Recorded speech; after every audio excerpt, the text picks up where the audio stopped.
Hello student. Last lecture में हम error के बारे में पढ़ रहे थे। तो देखो इस लेक्चर में हम कुछ अच्छे क्वेश्चंस करेंगे जो एरर में पूछे जा सकते हैं और प्रीवियस ईयर में पूछे गए हैं। तो देखो एक क्वेश्चन करते हैं। If resistance of two resistor is measured as R1 दे रखा है 3.0 plus minus 0.1 ohm and R2 दे रखा है 6.0 प्लस माइनस 0.2 ओम। R1 R2 दे रखे हैं। पूछा what will be the equivalent resistance of these if they are connected in series if they are connected in parallel. तो देखो इतना तो सब लोग जानते होंगे, सीरीज और पैरेलल में रेजिस्टेंस का जो इक्वलेंट रेजिस्टेंस निकालते हैं उनके फॉर्मूले। यदि नहीं जानते हैं तो कोई बात नहीं बेटा, हम 12th क्लास में इनको पढ़ेंगे अच्छे से, और लेकिन जानते हैं तो बहुत अच्छी बात है। कुछ फॉर्मूले हमें याद होने ही चाहिए। यदि हम पहले बात करें सीरीज, फर्स्ट पार्ट की करते हैं। इन सीरीज कॉम्बिनेशन में देखो आर इक्वलेंट जो निकल के आता है वो R1 प्लस R2 आता है। ये फॉर्मूला याद होना चाहिए। तो आर इक्वलेंट आ गया R1 plus R2।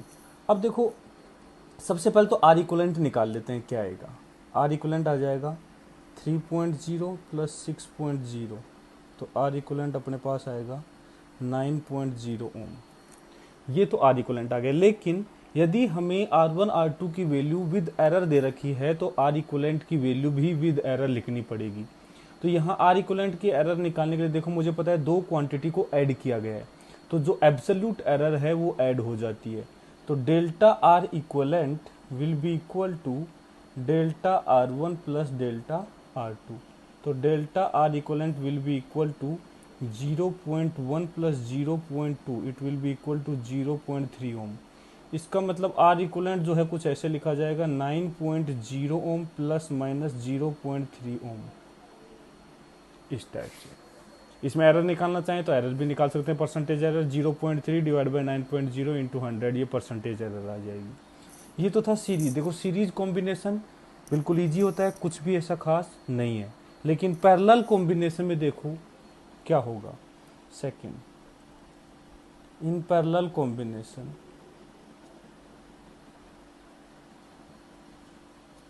R1 upon R equivalent will be equal to 1 upon R1 plus 1 upon R2।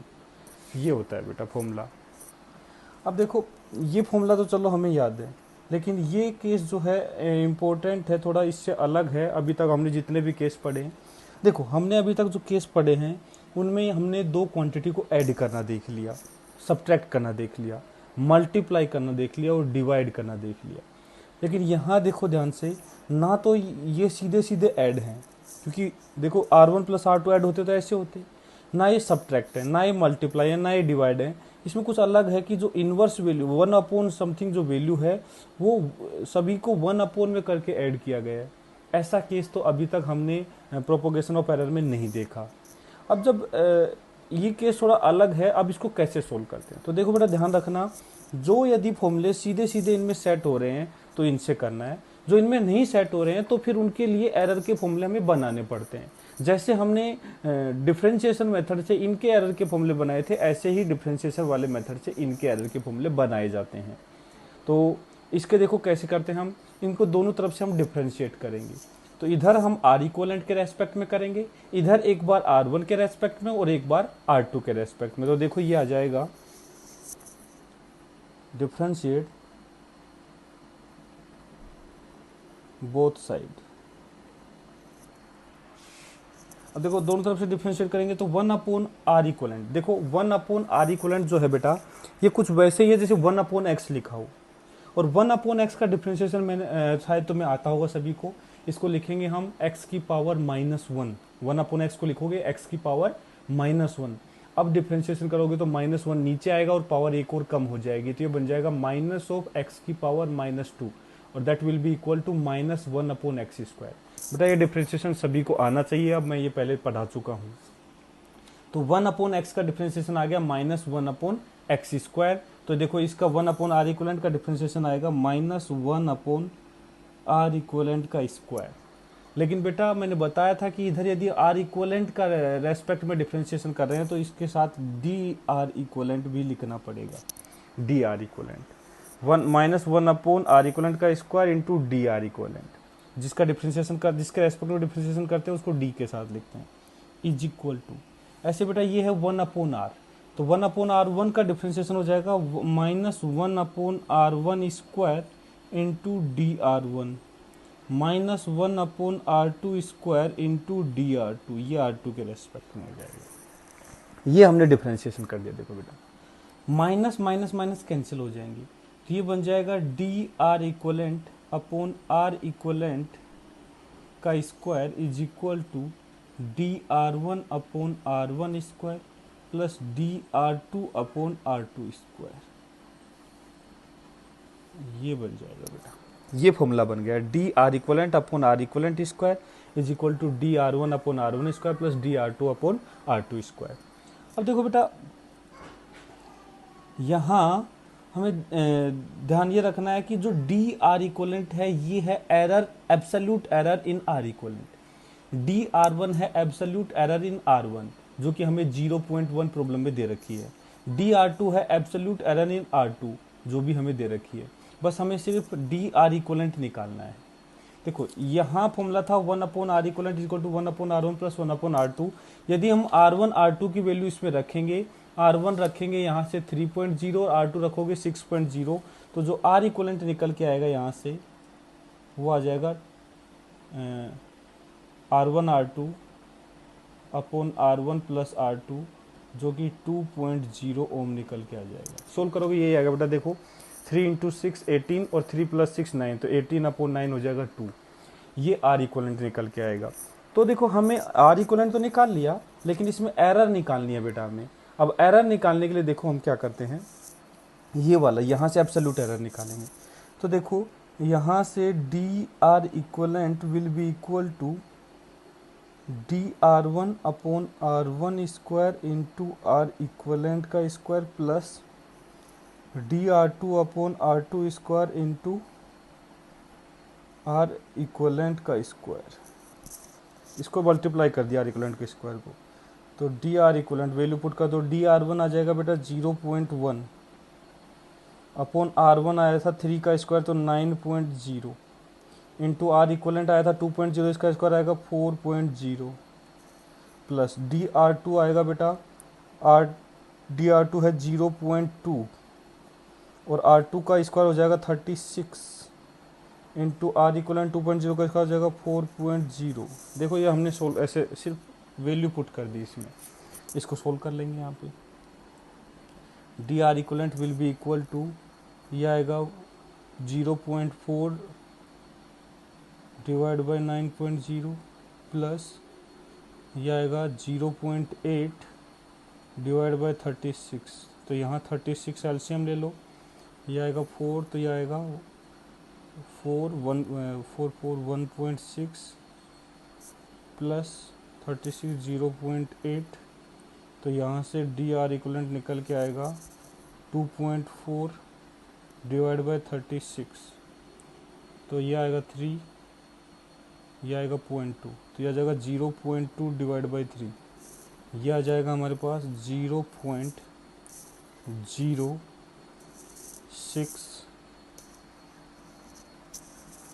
Into 26 ऐसा कुछ आएगा। लेकिन देखो यदि सिग्निफिकेंट फिगर की बात करें तो डेसिमल के बाद 1 टाइप में चाहिए अपने को, तो यहाँ पे डी आर इक्वलेंट देखो राउंडिंग ऑफ करेंगे यहाँ, तो 6 इसको 7 बना देगा और 7 इसको 1 बना देगा, तो यहाँ से ये आ जाएगा 0.1 ओम।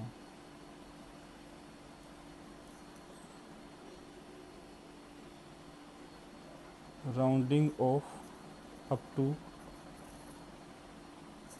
1 डेसिमल पॉइंट।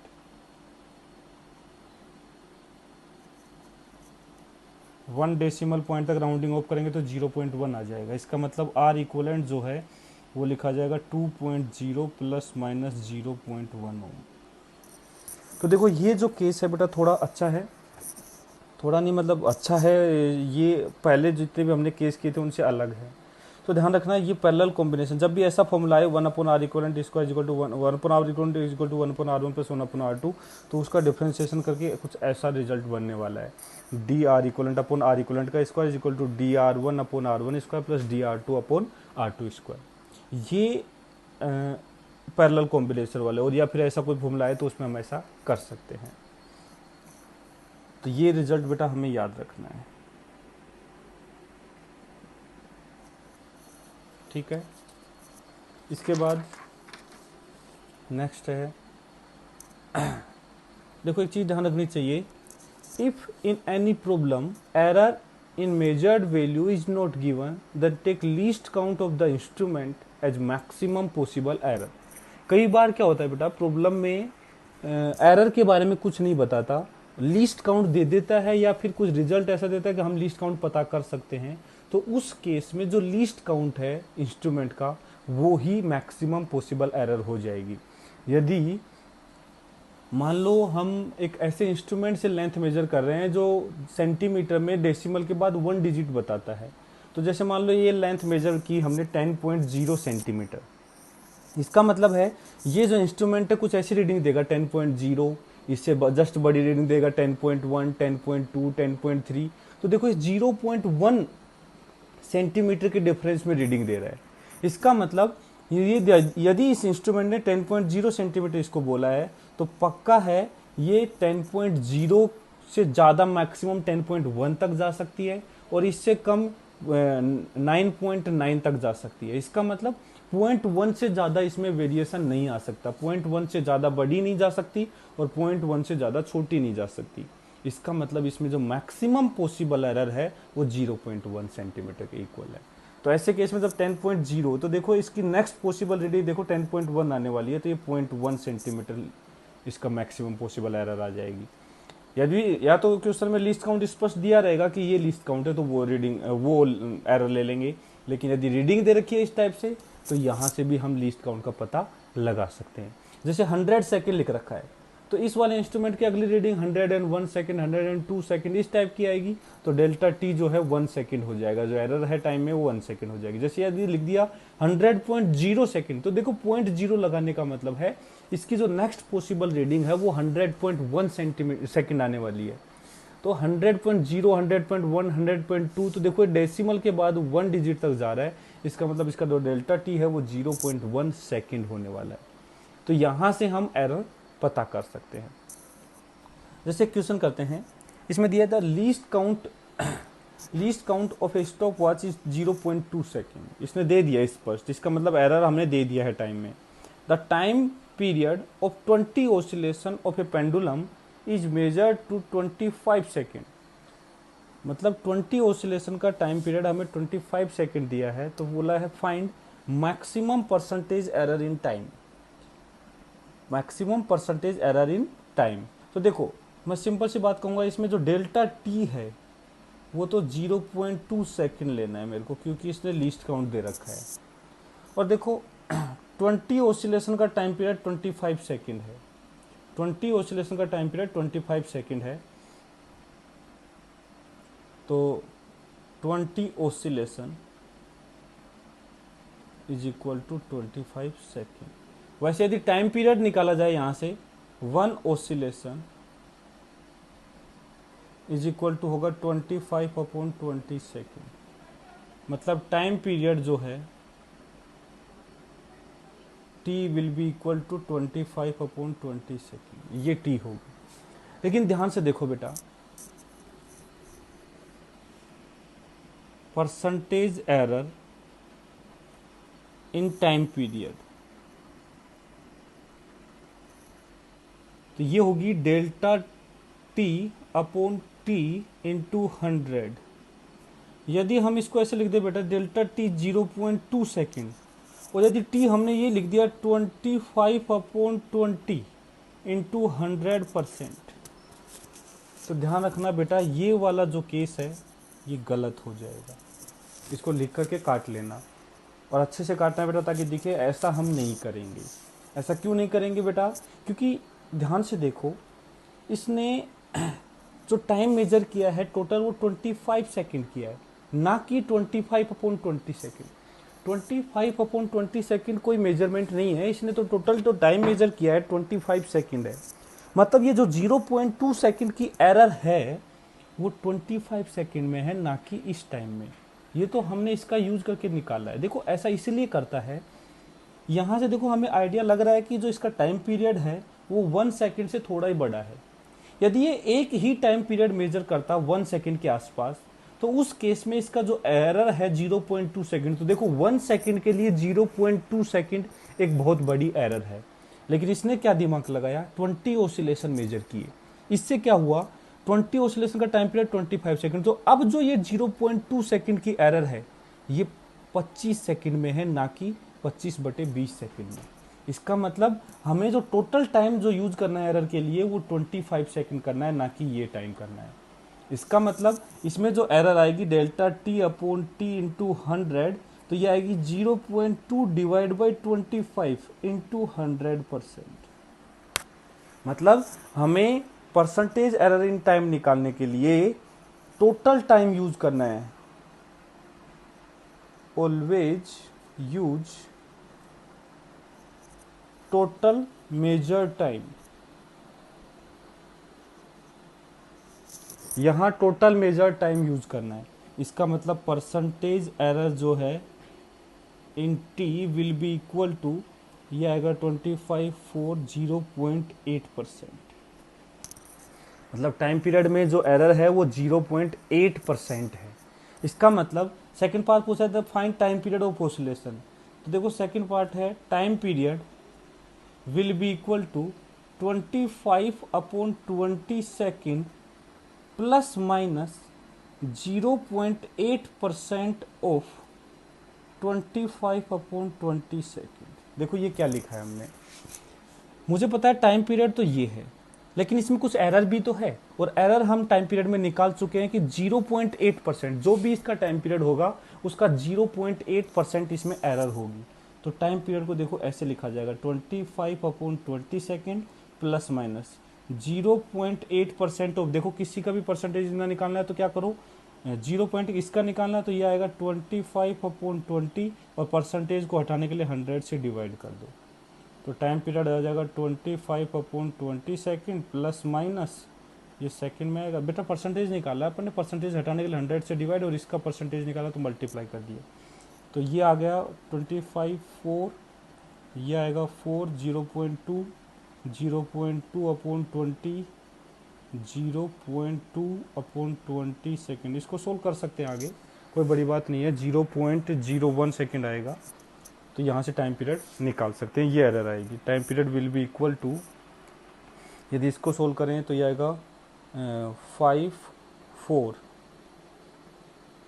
हाँ तो 5/4 ये आ जाएगा 1.25 सेकेंड प्लस माइनस 0.01 सेकेंड, ये इसका टाइम पीरियड आएगा। तो देखो मेनली जो ज़्यादा ओसिलेशन मेजर करने का जो इसका रीज़न था वो यही था कि जितने ज़्यादा ओसिलेशन ये मेजर करेगा उतना ही कम परसेंटेज एरर निकल के आएगा। क्यों? क्योंकि जो ये 0.2 सेकेंड जो एरर है टाइम मेजरमेंट में, ये तो फिक्स है, चाहे इससे तुम 1 सेकेंड मेजर करो, चाहे 10 सेकेंड मेजर करो, चाहे 20 सेकेंड मेजर करो, जो एरर है वो 0.2 सेकेंड ही रहेगी। तो ज़्यादा बेनिफिट मिलेगा यदि टाइम मेजरमेंट हम ज़्यादा करेंगे। यदि सिर्फ 1 सेकेंड मेजर करते हैं तो उसमें 0.2 की एरर बहुत बड़ी एरर है, लेकिन यही हम 10 सेकेंड मेजर करते हैं तो 10 सेकेंड में 0.2 एरर जो है रिलेटिवली कम है, और यही हम 100 सेकेंड इससे मेजर करेंगे तो 100 सेकेंड में 0.2 की एरर वो और भी कम है। तो जितना ज़्यादा ऑसिलेशन मेजर करेंगे तो उतना ज़्यादा टाइम होगा, तो उतना कम परसेंटेज एरर आ जाएगा। इसीलिए नॉर्मली मल्टीपल ऑसिलेशन को ऑब्जर्व किया जाता है, ना कि सिंगल ऑसिलेशन को। फिर उससे सिंगल ऑसिलेशन का टाइम पीरियड निकाल लिया जाता है जिससे एरर मिनिमाइज कर सके। ये प्रॉब्लम हो गई। इसके बाद नेक्स्ट प्रॉब्लम पे बात करते हैं। नेक्स्ट प्रॉब्लम है the length of a pendulum is measured as 20.0 centimetre. इस बार इसने 20.0 सेंटीमीटर दिया है, देखो बोला इसने मेजर्ड वैल्यू है। ध्यान रखना है यदि सिंपल ऐसे वैल्यू दे रखी है, मेजर्ड वैल्यू नहीं है, तो वो जो वैल्यू हमें एक्यूरेटली पता है कि ये इसकी वैल्यू एग्जैक्ट है, इसमें कोई एरर नहीं होगी, उसमें एग्जैक्ट वैल्यू में कोई एरर नहीं होगी। लेकिन यदि उसने कहा मेजर्ड वैल्यू है तो पक्का है उसमें कुछ एरर रही होगी और वो उसके लीस्ट काउंट से पता चल जाएगी। तो देखो इसने मेजर्ड वैल्यू लेंथ की बोली है 20.0 सेंटीमीटर, इसका मतलब इसकी लेंथ में एरर है। The time interval of 25 oscillation is measured as 100 second, इसका मतलब टाइम इंटरवल ऑफ 25 ऑसिलेशन इसने 100 सेकेंड के इक्वल कर दिया। और कह रहा है with A stop watch of 1 second resolution, resolution मतलब बेटा लीस्ट काउंट है, तो 1 सेकेंड रिजोल्यूशन है, मतलब इसमें जो एरर है वो 1 सेकेंड की है। तो बोला है find percentage error in measurement of G. अब देखो ये होता क्या है बेटा, सिंपल पेंडुलम का जो टाइम पीरियड है, time period of simple pendulum, ये होता है t is equal to 2 pi under root L by G, T is equal to 2 pi under root L by G. ये फॉर्मूला हमें याद होना चाहिए। अब देखो यहाँ टाइम पता चल जाएगा, एल पता चल जाएगा, तो जी की कैलकुलेशन कैसे करते हैं, लेंथ हमें दे रखी है, टाइम हमें दे रखा है, तो यहाँ से जी निकाल लेते हैं। ऐसे जी की कैलकुलेशन की जाती है। जी है एक्सेलरेशन ड्यू टू ग्रेविटी, इसकी वैल्यू निकाल जाती है 9.8 मीटर पर सेकंड स्क्वायर के आसपास निकल के आती है। तो देखो इस कैलकुलेशन में टी में भी एरर है, एल में भी एरर है, तो पक्का है जी की कैलकुलेशन में भी एरर होगी, वो ही पूछा है। लेकिन देखो उसको पूरा सोल्व करने की बजाय देखो हम क्या करते हैं, सबसे पहले तो देखो हमें जो डाटा दिया है from given data, given data से देखो percentage error in time, time में परसेंटेज एरर कितनी होगी। 25 ऑसिलेशन से हमें कोई मतलब नहीं है, हमें टाइम मेजरमेंट कितना लिया है वो 100 सेकेंड है, जो अभी बात की थी अपन ने। तो 1 सेकेंड की एरर है इन 100 सेकेंड, तो percentage error will be equal to 1%। ऐसे percentage error in length that will be equal to, देखो एरर है 0.1 सेंटीमीटर की, डिवाइड बाई 20 सेंटीमीटर इंटू 100, तो ये आ जाएगा 0.5%। ये है लेंथ में। तो अब देखो इस फॉर्मूले से हम लिखेंगे, मुझे पता है T will is proportional to root over L by G, तो मैं यहाँ लिखूंगा delta T upon T will be equal to half of delta L by L. तो हमने बताया था ये एक प्रकार से लिखा हुआ एल की पावर 1/2 अपॉन जी की पावर 1/2, प्लस हमने कहा था हर केस में हमें ऐड ही करना है, तो हमने लिख दिया प्लस 1/2 डेल्टा जी बाई जी। अब क्या करते हैं, हमें ये एरर निकालनी है, तो देखो यहां से 2 को उधर भेज दो तो ये ट्वाइस हो जाएगा, और डेल्टा जी बाई जी को एक तरफ रख लो, तो डेल्टा जी बाई जी जो है ये हो गया twice of delta T by T minus delta L by L. अब ध्यान रखना बेटा ये माइनस नहीं रहेगा, ये प्लस रहेगा, ध्यान रखना ये उधर जाएगा तो भी हमें कोई मतलब नहीं है, डेल्टा एल को निगेटिव कुछ इस टाइप से लेंगे कि ये ऐड हो जाए। तो यहां ध्यान रखना ये ऑलवेज ऐड एरर्स, जो एरर है वो हमेशा ऐड होगी, चाहे ये इधर जाए उधर जाए कुछ भी है, फाइनली हमें ऐड ही करनी है। तो यहां से ये बेटा दोनों तरफ 100 से मल्टीप्लाई कर दोगे तो percentage error in G will be equal to twice of, ये है परसेंटेज एरर इन टाइम जो कि हम कैलकुलेट कर चुके हैं 1%, प्लस ये है परसेंटेज एरर इन लेंथ जो कि है 0.5%, इसका मतलब जो आंसर आएगा वो 2.5% आ जाएगा। जो परसेंटेज एरर इन जी है वो 2.5% आएगी। तो देखो बड़ा इजी है, ऐसा कुछ भी हमने इसमें नहीं किया है, सिंपल जो अभी तक हमने पढ़ा था वही इसमें यूज हुआ है, सिर्फ टाइम और लेंथ की एरर निकाल के इंडिविजुअल इनको फिर यहाँ पे फाइनली इसमें रख दिया। इसमें जो मेन चीज़ नोटिस करने की वो ये है कि देखो यहाँ हम ऐड कर रहे हैं, लेकिन यदि मान लो इसमें एरर निकालनी है, इसको इधर ले जाना है तो सब्ट्रैक्शन करना होता, लेकिन हम एरर हमेशा क्या करेंगे, ऐड करेंगे। क्यों? क्योंकि डेल्टा एल जो है बेटा वो लेंथ ज़्यादा भी जा सकती है कम भी जा सकती है। तो देखो ये निगेटिव था तो एक निगेटिव यहाँ से आके इसको पॉजिटिव बनाएगा। तो जब भी एरर की बात होती है तो एरर याद रखना हमेशा ऐड होती है, एरर को कभी हम सब्ट्रैक्ट नहीं करते, क्योंकि हमें मैक्सिमम पॉसिबल एरर निकालनी होती है। तो ये आ गया 2.5%। ऐसे बेटा एक प्रॉब्लम और करते हैं, देखो ये कह रहा है a student perform experiment with simple pendulum and measure time for 10 vibration. इसने कहा पहले इसने 10 वाइब्रेशन का टाइम मेजर किया, फिर कह रहा है if he measure a time for 100 vibration, the relative error in the measurement of time period will reduce by। देखो मैंने जो अभी बात बताई थी वही है इस क्वेश्चन में। एक्चुअल में क्या है, हम मल्टीपल जो टाइम पीरियड का ओसिलेशन मेजर क्यों करते हैं, क्योंकि जितने ज्यादा ओसिलेशन होंगे टाइम उतना ही बढ़ जाएगा, लेकिन जो एरर है टाइम में वो चेंज नहीं होगी। तो जो रिलेटिव एरर या परसेंटेज एरर है वो घटती चली जाती है जितना टाइम मेजरमेंट लेंगे। तो इसने देखो पहले 10 वाइब्रेशन मेजर किए तो उसमें कुछ एरर होगी, फिर इसने 100 वाइब्रेशन मेजर किए दूसरे केस में, तो पक्का है 100 वाइब्रेशन वाले केस में जो एरर है वो कम हो गई होगी। तो उसने पूछा है कि कितना परसेंटेज कम हो गई एरर, वो आंसर हमें निकालना है। तो हम क्या करते हैं, पहले की एरर निकाल लेते हैं, बाद की एरर निकालते हैं। मान लिया let error in time measurement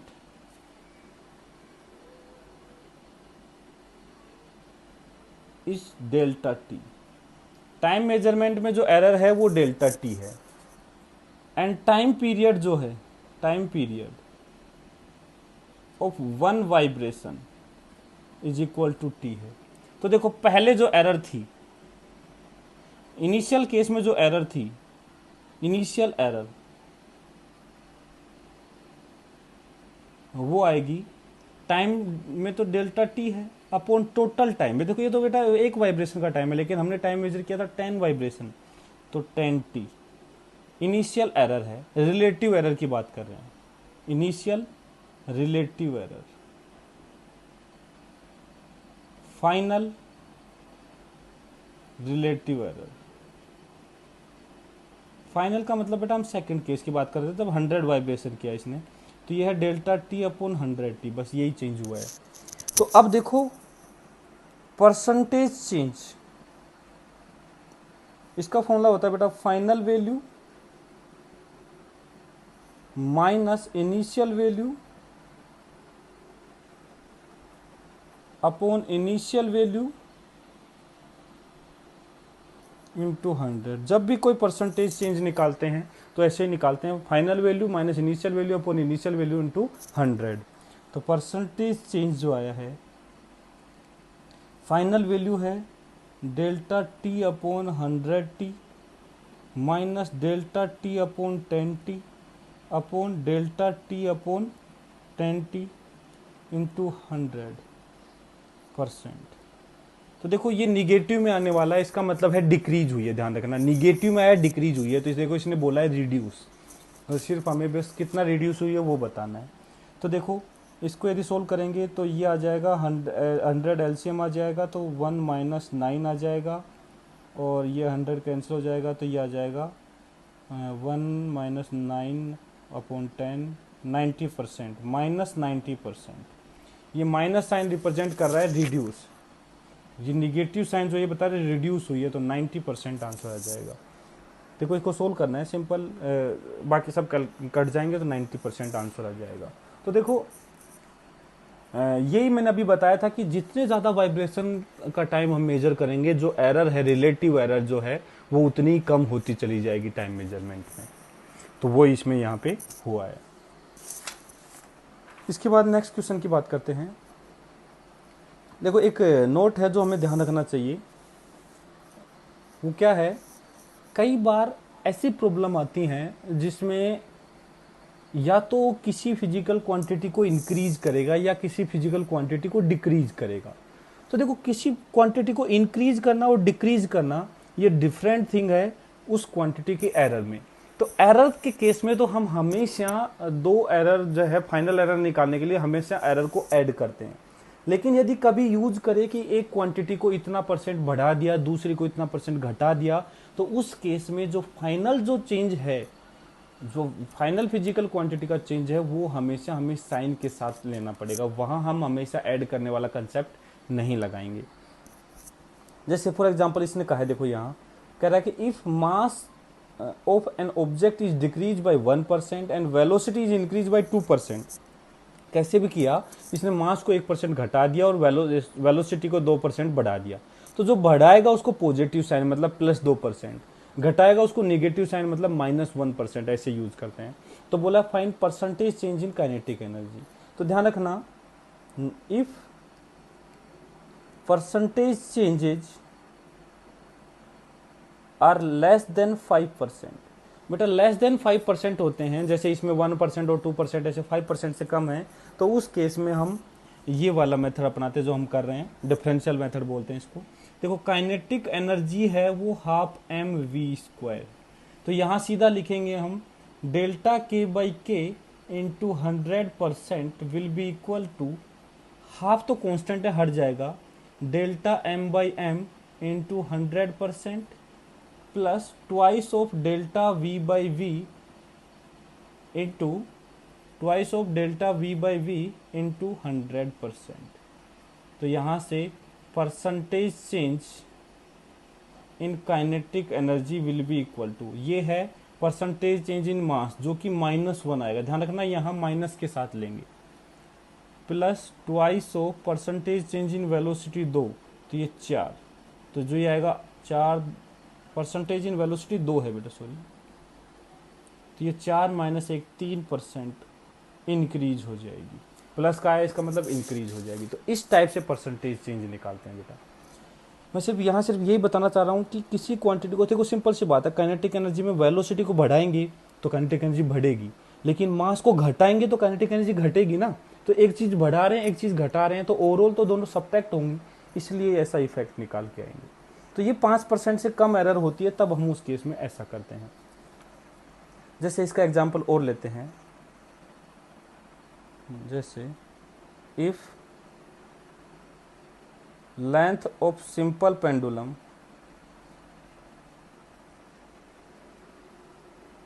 is decreased by 2%, then percentage change in time period, percentage change in time period. तो उस केस में देखो हम क्या करेंगे, time period is equal to 2 pi under root L by G, तो यहाँ से देखो delta T by T will be equal to half of delta L by L, और इसने देखो लेंथ ऑफ डिक्रीज कर दिया 2% से, तो percentage change in T will be equal to half of percentage change in L, और देखो decrease किया है तो -2%, इसका मतलब जो आंसर आने वाला है 1% आने वाला है माइनस में, इसका मतलब डिक्रीज हो जाएगी 1% से, तो percentage change in time period will be equal to -1%। तो सिर्फ मैं यहाँ ये बताना चाह रहा हूँ कि यहाँ पे फर्क पड़ता है कि साइन पॉजिटिव है या निगेटिव है, क्योंकि हम इंक्रीज और डिक्रीज कर रहे हैं। लेकिन एरर जब आती है मेजरमेंट में एरर के कारण, तो एरर वाले केस में हमेशा ऐड करेंगे, और किसी क्वांटिटी को चेंज कर रहे हैं तो उसमें हमें उस चेंज को नोटिस करना पड़ेगा कि वो इंक्रीज कर रहे हैं या फिर डिक्रीज कर रहे हैं, क्योंकि दोनों डिफरेंट चीज़ें होती हैं। अब देखो कई बार एरर 5% से बड़ी होती है, तो क्या करते हैं, जैसे if percentage change is greater than 5%, जैसे एग्जाम्पल के लिए ले,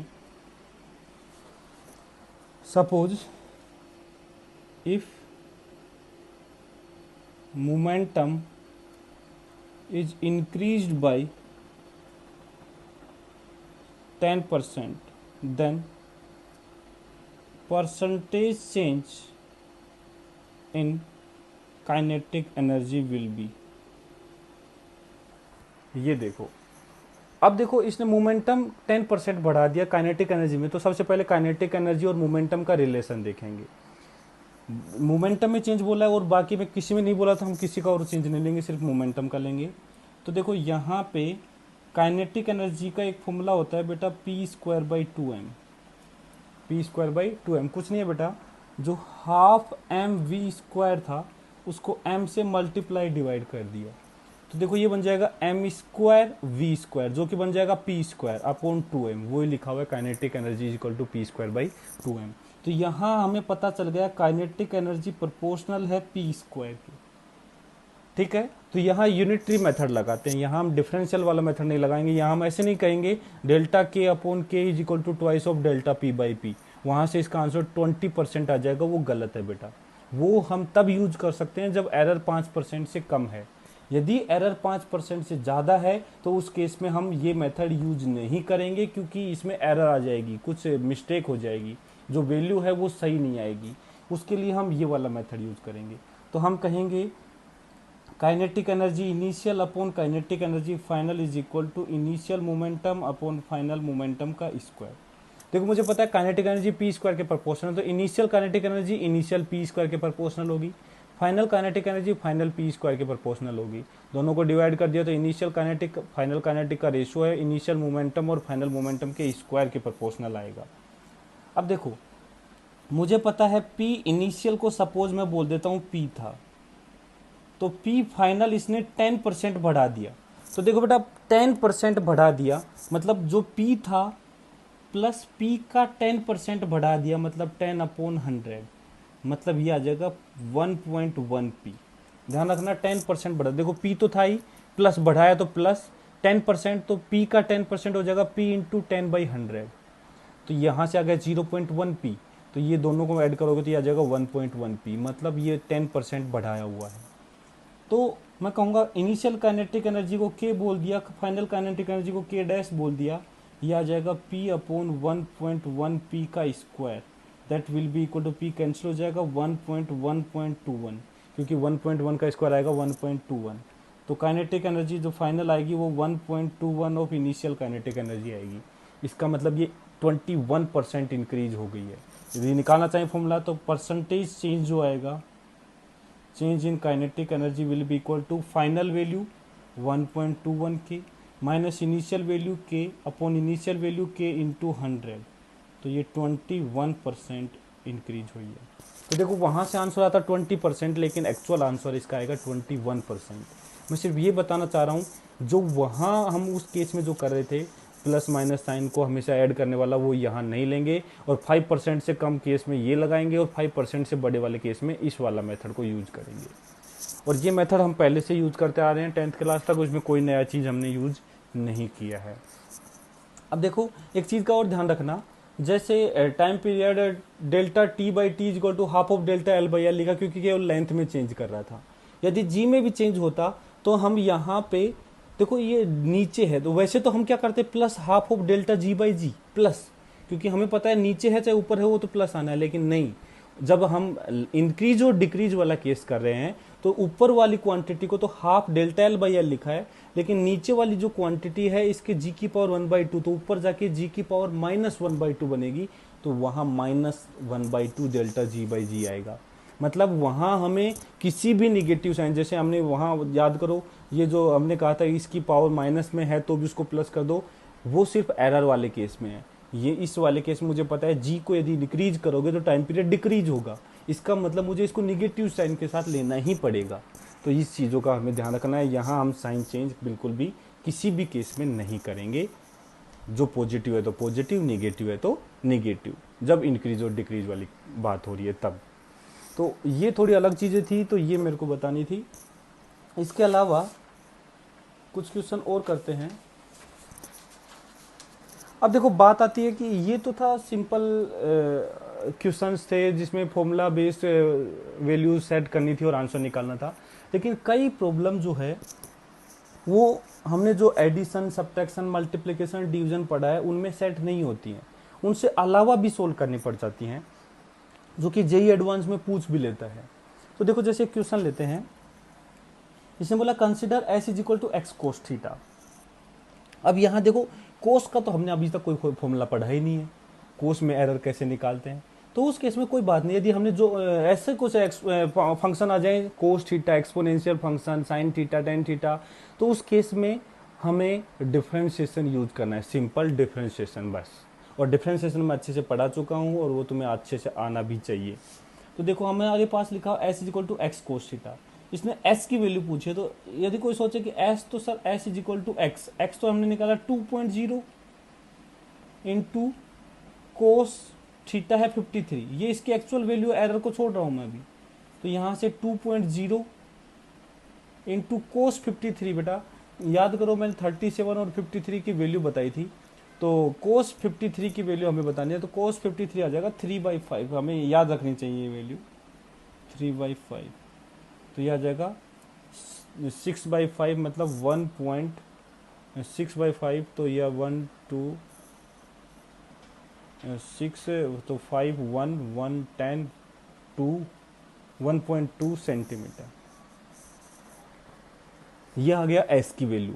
लेकिन बेटा हमें देखो थीटा भी एरर के साथ दे रखा है, एक्स भी एरर के साथ दे रखा है, तो एक्स को भी हमें एस को भी हमें एरर के साथ ही लिखना पड़ेगा।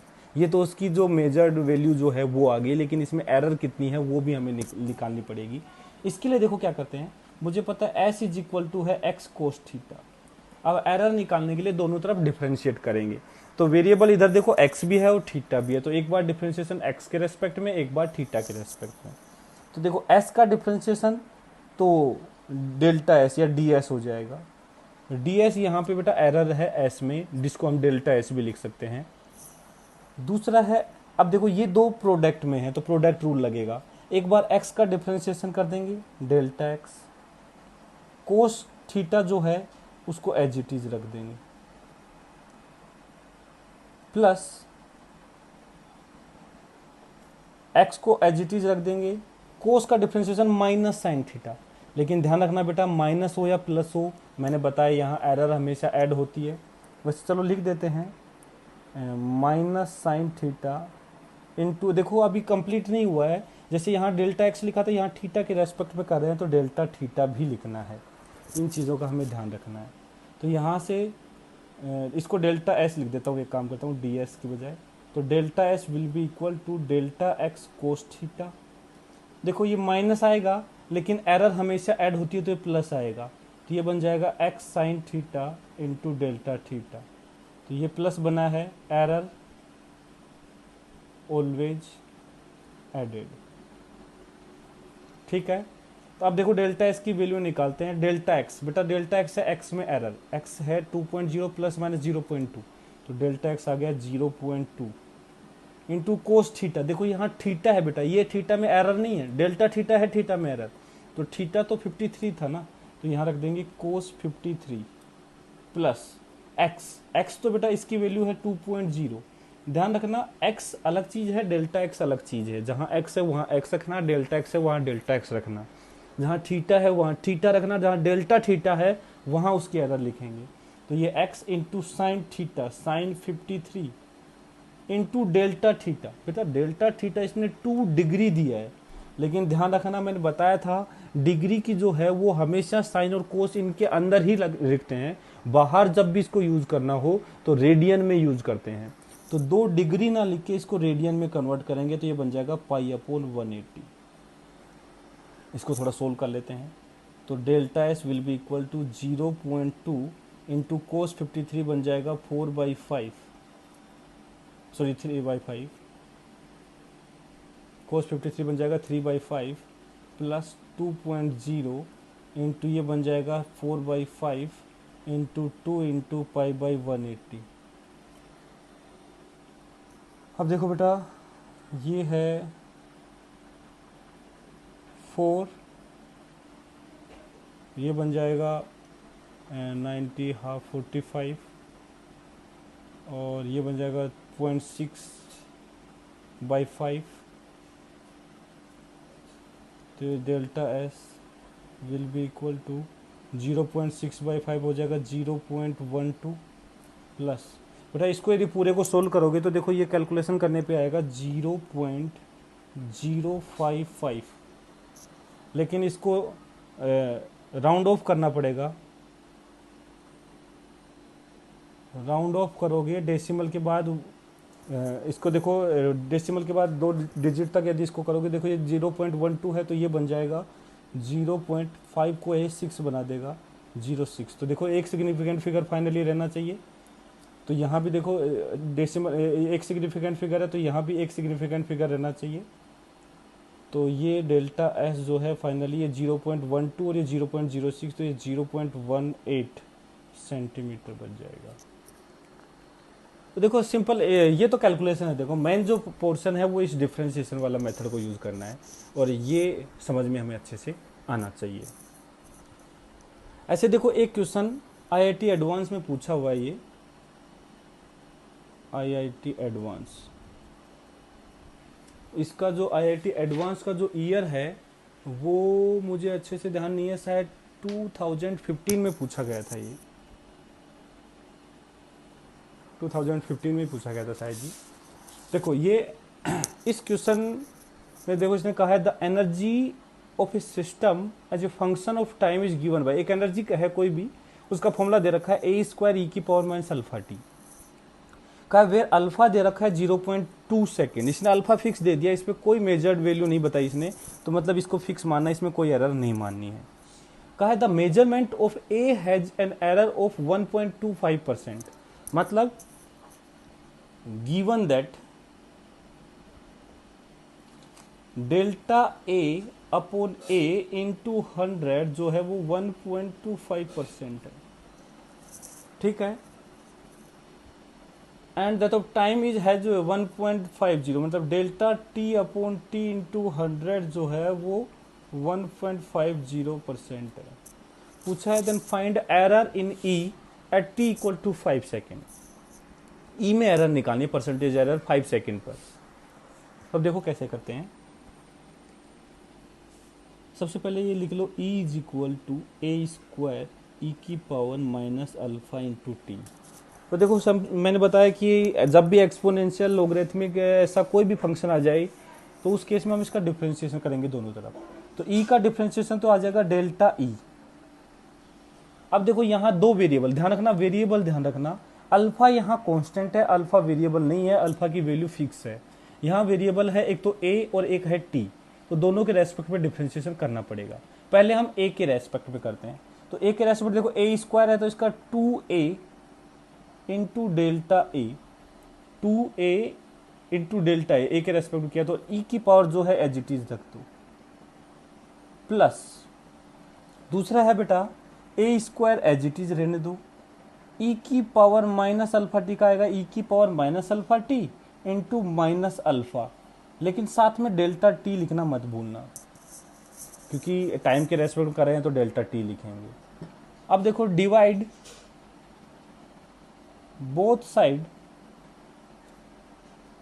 बाई ई, ई से डिवाइड कर दो तो ये बन जाएगा delta E upon E is equal to 2a delta A E की पावर माइनस अल्फा टी। और देखो बेटा ये माइनस है लेकिन मुझे पता है एरर हमेशा ऐड होती है क्योंकि यहाँ एरर की बात चल रही है, तो ये प्लस करेंगे ए स्क्वायर ई की power minus alpha T into alpha delta T, और इसको इधर भी ई से डिवाइड करना तो ई को रखने के बजाय मैं इस वाली फंक्शन को रख देता हूँ ए स्क्वायर ई की power minus alpha into T. तो यहाँ से देखो ये जो डेल्टा ई अपॉन ई है इसकी वैल्यू क्या हो जाएगी देखते हैं। तो एक कैंसिल हो जाएगा, ई की पावर वाली टर्म भी कैंसिल हो जाएगी, तो ये बच जाएगा twice of delta A upon A, plus यहां से करोगे तो ए स्क्वायर कैंसिल हो जाएगा, ई की पावर अल्फा टी भी कैंसिल हो जाएगा और ये बच जाएगा अल्फा डेल्टा टी, ये ऐसा बच जाएगा। तो यहां से इसको परसेंटेज में चेंज करने के लिए मैं लिखूंगा delta E upon E into 100 is equal to, तो इधर भी बेटा 100 से मल्टीप्लाई कर दूंगा तो ये आ जाएगा twice of delta A by A into 100 plus ये लिखा हुआ बेटा अल्फा डेल्टा टी। तो देखो अल्फा डेल्टा टी इसको भी 100 से मल्टीप्लाई करेंगे, लेकिन मैं एक काम करता हूँ टी से मल्टीप्लाइड और टी से डिवाइड कर देता हूँ, टी से मल्टीप्लाई और टी से डिवाइड, और अब 100 से मल्टीप्लाई कर देता हूँ। तो 100 तो ये वाला आ गया और टी से मल्टीप्लाई डिवाइड कर दिया। ऐसा क्यों किया है वो देखो, ये delta T by T into 100 ये परसेंटेज एरर इन टी बन गया है। तो यहाँ से देखो ये है percentage error in E is equal to twice of percentage error in A जो कि 1.25% दे रखा था, प्लस अल्फा है 0.2 और परसेंटेज एरर इन टाइम दे रखा है 1.5% इंटू टी, टी बेटा 5 सेकेंड दे रखा है। देखो इसने बोला है 5 सेकेंड पे बतानी है क्योंकि ये जो एरर है टाइम का फंक्शन होगी। तो ये आ जाएगा percentage error in E is equal to ये आएगा 2.5%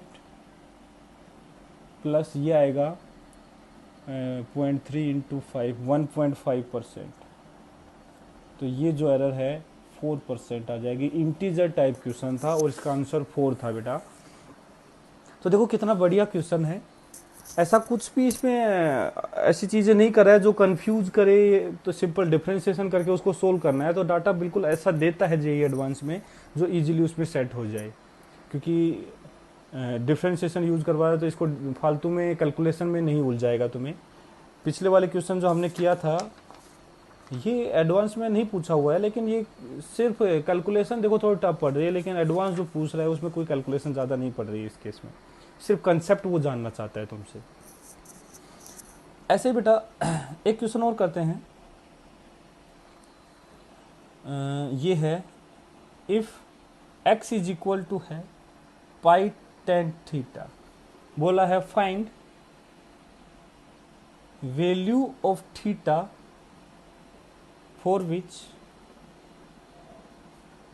percentage error in x become minimum.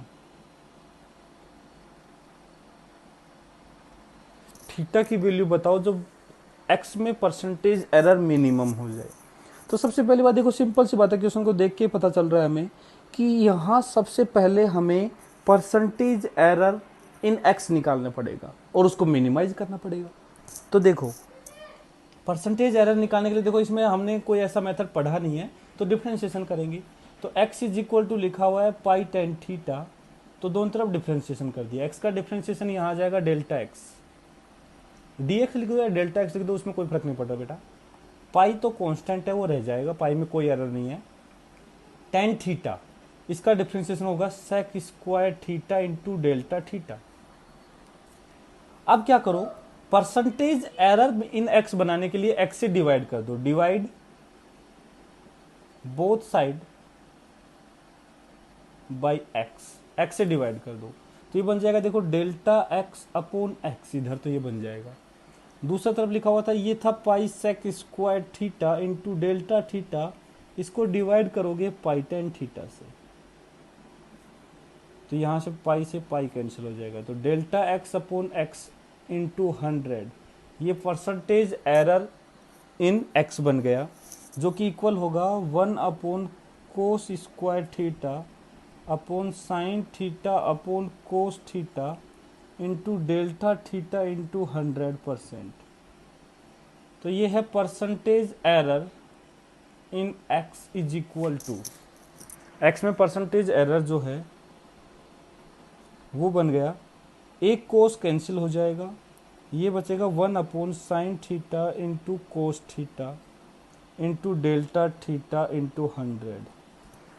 अब देखो बेटा इसको हमें मिनिमम करना है, इसकी हमें मिनिमम वैल्यू चाहिए, मिनिमम फाइंड करना है हमें। तो ध्यान से देखो डेल्टा थीटा क्या है। पहले तो बेटा डेल्टा थीटा है थीटा में एरर, वो तो उस इंस्ट्रूमेंट में मेजर करने पे डिपेंड करेगी किस इंस्ट्रूमेंट से मेजर कर रहे हैं, मतलब ये कुछ फिक्स वैल्यू है। थीटा के चेंज करने से डेल्टा थीटा चेंज नहीं होगा, थीटा अलग अलग करोगे तो भी इंस्ट्रूमेंट तो वही रहेगा, तो डेल्टा थीटा में तो कोई चेंजेस आएंगे नहीं। तो हमें थीटा की वो वैल्यू फाइंड करनी है जब ये चीज़ मिनिमम बन जाए। तो बेटा ये तो है कांस्टेंट, हमें इसको मैक्सिमम करना है। तो एक काम करते हैं, इसको 2 से मल्टीप्लाई डिवाइड करते हैं। तो परसेंटेज एरर इन x जो है इसको 2 से मल्टीप्लाई डिवाइड करेंगे तो 2 डेल्टा थीटा इंटू 100 अपॉन, बेटा ये बन जाएगा 2 sine theta into cos theta, जो कि है sine 2 theta. 2 sine theta into cos theta बन जाएगा साइन 2 थीटा। तो देखो for minimum error in x sine 2 theta जो है ये मैक्सिमम होना चाहिए। साइन 2 थीटा क्या होना चाहिए, मैक्सिमम, क्योंकि नीचे लिखा हुआ है, इसको मैक्सिमम करोगे तो ये एरर मिनिमम आ जाएगी। और साइन 2 थीटा की जो मैक्सिमम वैल्यू होती है ये 1 होती है व्हेन 2 थीटा जो है वो 90 डिग्री बन जाए पाई बाई 2। देखो बेटा साइन 90 तो 1 होगा, तो 2 थीटा जो है वो पाई बाई 2 होना चाहिए, तो थीटा जो है वो पाई बाई 4 होना चाहिए। तो ये आंसर आ जाएगा कि जब थीटा पाई बाई 4 होगा तो x is equal to pi ten theta जो है, इसमें जो परसेंटेज एरर इन एक्स है वो मिनिमम हो जाएगी। तो इस टाइप से ऐसी प्रॉब्लम को सोल्व की जाती है। और भी बहुत सारी प्रॉब्लम तुम्हें असाइनमेंट के थ्रू या कोई बुक में या ऐसे मिल सकती हैं, उनको सोल्व करो ज़्यादा से ज़्यादा। और यदि कोई प्रॉब्लम सोल्व नहीं है तो उनको डाउट क्लियर करो, और ज़्यादा से ज़्यादा प्रैक्टिस करोगे तभी ये चैप्टर अच्छा आएगा। ध्यान रखना, यदि मैं जेईई एडवांस के लिए बताऊं तो इंस्ट्रूमेंट और एरर इन मेजरमेंट, देखो ये जो चैप्टर पढ़ा है हमने, जो यूनिट एंड मेजरमेंट पूरा मैं बोलूँ इसको, जिसमें यूनिट एंड डायमेंशन आ गया, एरर एंड मेजरमेंट आ गया, इंस्ट्रूमेंट आ गया, ये जो चैप्टर है बेटा एडवांस में ऐसा भी हुआ है कि इससे 2-2, 3-3 क्वेश्चन एक ही पेपर में आए हैं। पूरा पैराग्राफ इससे पूछा गया है। यदि 3 क्वेश्चन की यदि मान के चलें तो वो लगभग 10 से 12 नंबर के बीच में इसका वेटेज बनता है। एडवांस में 10 से 12 नंबर का वेटेज बेटा बहुत इंपॉर्टेंट रोल प्ले करता है। और सोचो एक पेपर में टोटल 18-20 क्वेश्चन आते हैं, जिसमें से 2-3 क्वेश्चन इसके चैप्टर के आ जाएं, तो कितना ज़्यादा इस चैप्टर का रोल रहेगा। और इसमें कुछ ऐसा टफ चीज़ भी नहीं है, ये चैप्टर सिर्फ इतना ही है, इसको ज़्यादा से ज़्यादा प्रैक्टिस करनी है हमें। और ये बाकी इसके जो क्वेश्चन होते हैं बाकी चैप्टर से मिक्स होकर के आते हैं। कई बार तुम जब कोई बुक सोल्व करोगे या प्रीवियस ईयर के क्वेश्चन देखोगे तो कई चैप्टर दूसरे चैप्टर के क्वेश्चन इसमें मिक्स हैं। तो देखो यदि ये चीज़ें नहीं आती तो उस क्वेश्चन को सोल्व नहीं कर पाओगे। तो तुम्हें बाकी जो चैप्टर से है वो तो बिल्कुल ईजी चीज़ें उठाएगा, लेकिन एरर को उसमें ज़बरदस्ती डाल देता है। तो ध्यान रखना, इसकी हमें ज़्यादा से ज़्यादा प्रैक्टिस करनी है, इस चैप्टर को बिल्कुल भी लाइट नहीं लेना है। और ये चैप्टर हम इतना ही पढ़ेंगे, बाकी नेक्स्ट लेक्चर से हम नया टॉपिक स्टार्ट करने वाले हैं, वेक्टर। Okay, thank you.